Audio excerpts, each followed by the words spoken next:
Hello students, KTHM College, Department of Political Science, myself Chandanjay Vasudha, welcome you all for the subject Introduction to Constitution.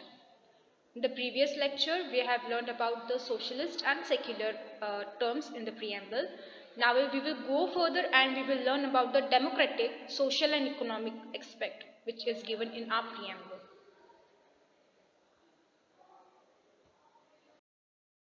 This is our first unit. Yes, we have already seen this, and that these are the elements which we are going to learn.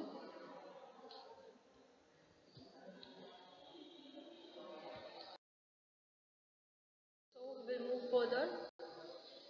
And our constitution, the introductory part of constitution, our preamble, soul of our Indian constitution comprises the terms like sovereign, socialist, secular, democratic, republic, justice, liberty, equality and fraternity.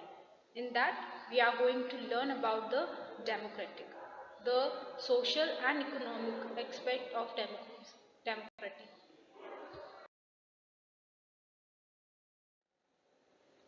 So now we will move further and we will know what is mean by democratic. So a system of government by the whole population or all the eligible member of a state, typically through the elected representatives.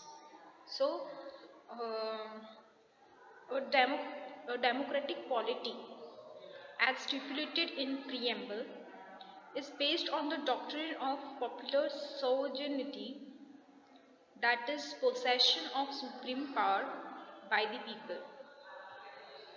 So democracy is of two types, that is direct and indirect. In direct democracy, the people exercise their supreme power directly, as is the case in Switzerland. So there are four devices of direct democracy, namely referendum, initiative, recall, and the last one is plebiscite. So in indirect democracy, on the other hand, the representatives elected by the people exercise the supreme power and thus carry on the government and make the laws. So this type of democracy, also known as representative democracy, and this democracy is of two kinds, that is parliamentary and presidential. So as we know, the Indian constitution provides for representative parliamentary democracy, under which the executive is responsible to the legislature for all its policies and actions. So, according to universal adult franchise, periodic elections, rule of law, independence of judiciaries, and absence of discrimination on certain ground as the manifestations of the democratic character of the Indian polity. So the term democratic is used in a preamble in the broader sense, embarking not only political democracy but also social and economic democracy. So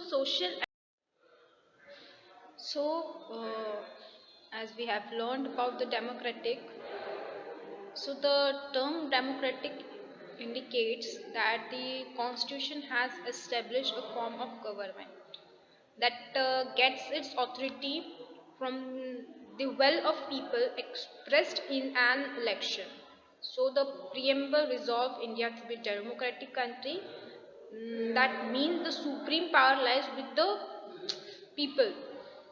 So it is very important that we should know what is meant by democratic. So we'll move further. We will know about social democratic. So, a socialist system of government achieved by democratic means.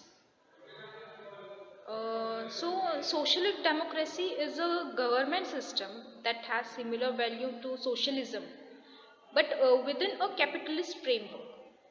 The ideology, namely form democracy where people have a say in government action, supports a competitive economy with money, while also helping people whose jobs do not pay a lot.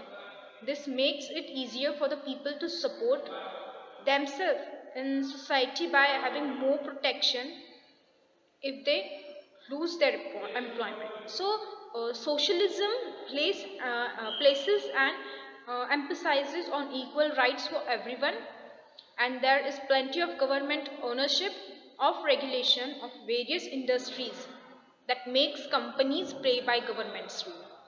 This way of governing is appreciated by the people living in countries who have to battle cold more than others. For example, there is Finland, then Denmark, Iceland, Norway, Sweden, countries like this. So the ideologies movement have seen some interest in other countries as well in India, whose system do not work this way because it has worked well for those who have it. So, uh, despite a common belief that social democracy is socialist by principle, its policy keep capitalism in place, and socialists often dislike some Democrats. Where the our government should step in and help people without jobs in social democracy, interrupts own the industry just like they would in a standard capitalist economy. In socialism, the workers own them instead, which is very different.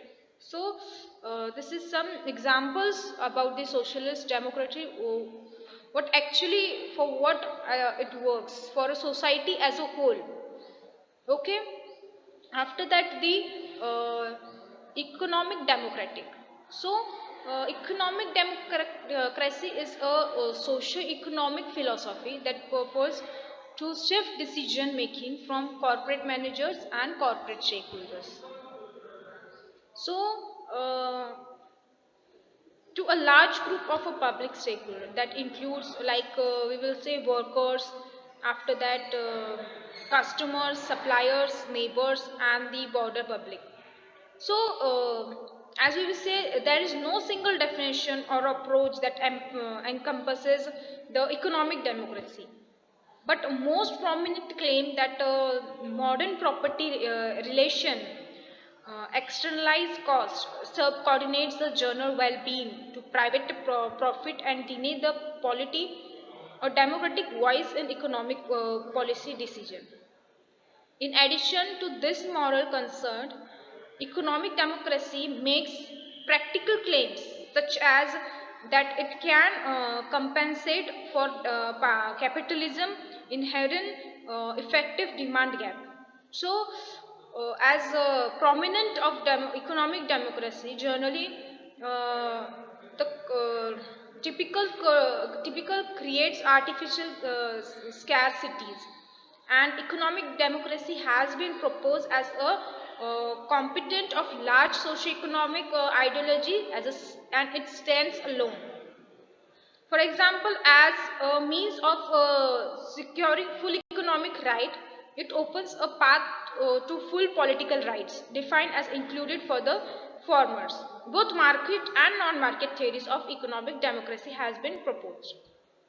Um, and a real world example, we will say that the range of decentralization and economical liberalization to democratic cooperative, after that public banking, and the main is the food production and the currency. So there are some example, the evident example of the social democratic and economic democratic. So the social democracy. Social democracy is a government system that has similar value to socialism but within a capitalist framework, as we have already learned about that. After that, social democracy plays a vital role as a place and emphasizes on equal rights for everyone. And after that, despite a common belief that social democracy is socialist by principle, its policy keep capitalism. So this is about social democracy. After that, the economic democracy. So it's very important for our development of the country. So no single definition or approach encompasses economic democracy, but prominents claim that the modern property relation externalized cost. We have done this in the previous slide. After that, the economic democracy generally argues that modern capitalism periodically results in economic crisis. The evident example is of the uh, financial emergency, which was in 2019. After that, the ideology as a standalone, and it has a variety of so now we will go through the objective of democratic, social and economic. The first one is the main objective embodied in the resolution was that the essential requirement of food, clothing, housing, education, health for every citizens, as it is very compulsory and our basic needs, and it's the main objective of social and economic democratic is this, and that the state shall strive to promote the welfare of people by securing and uh, protecting and of every man and woman and children should be satisfied of the women and child of the country should be satisfied, and they should get the basic requirements. After that, accountability of economic and society organized. So due to this socialist and economical democracy democratic, there is accountability of economic and society. As we go through the economic, we can bifurcate to how to give the economy, how to bifurcate the economic. So, in this slide, we will go through the importance of the democratic, social, and economic. So, the first one is a powerful impulse to political democracy. So, it is a very main aspect in our democratic element. After that, a stop to exploitation and degrading labor. A great amount of human capitalism is investment. So investment is there is development in a means of political, social and economical manner of the country, and it helps for the development of the country and its people. So after that, the social democracy characterized by a commitment to policies and curbing inequalities. So there is eliminating of unprivileged group. And so we have done with the term democratic, social and economic. So thank you all of you.